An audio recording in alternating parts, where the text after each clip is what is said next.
Hi, ako si Denso. Isa akong artist. Bata pa lang mahilig na ako mag-drawing.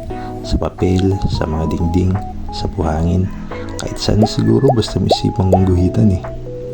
Nagsimula ako sa mga traditional art hanggang sa discover ko yung digital art at sobrang na-enjoy ko siya. Bilang artist, pag may bagong natututunan gusto mo talaga siyang i-explore.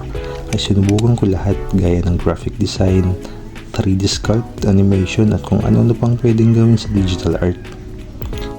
Pero itong animation talaga ang naging libangan ko dati.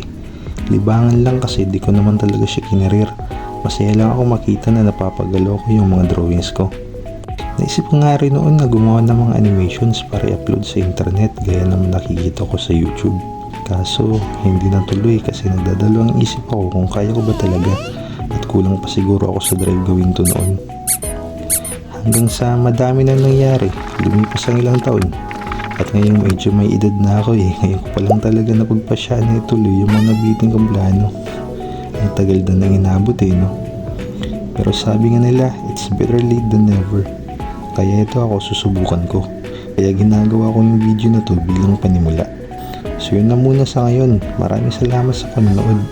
At sana mapasubscribe ko kayo at masuportahan nyo pa ako sa mga susunod kong mga uploads. Hanggang sa muli. Peace out.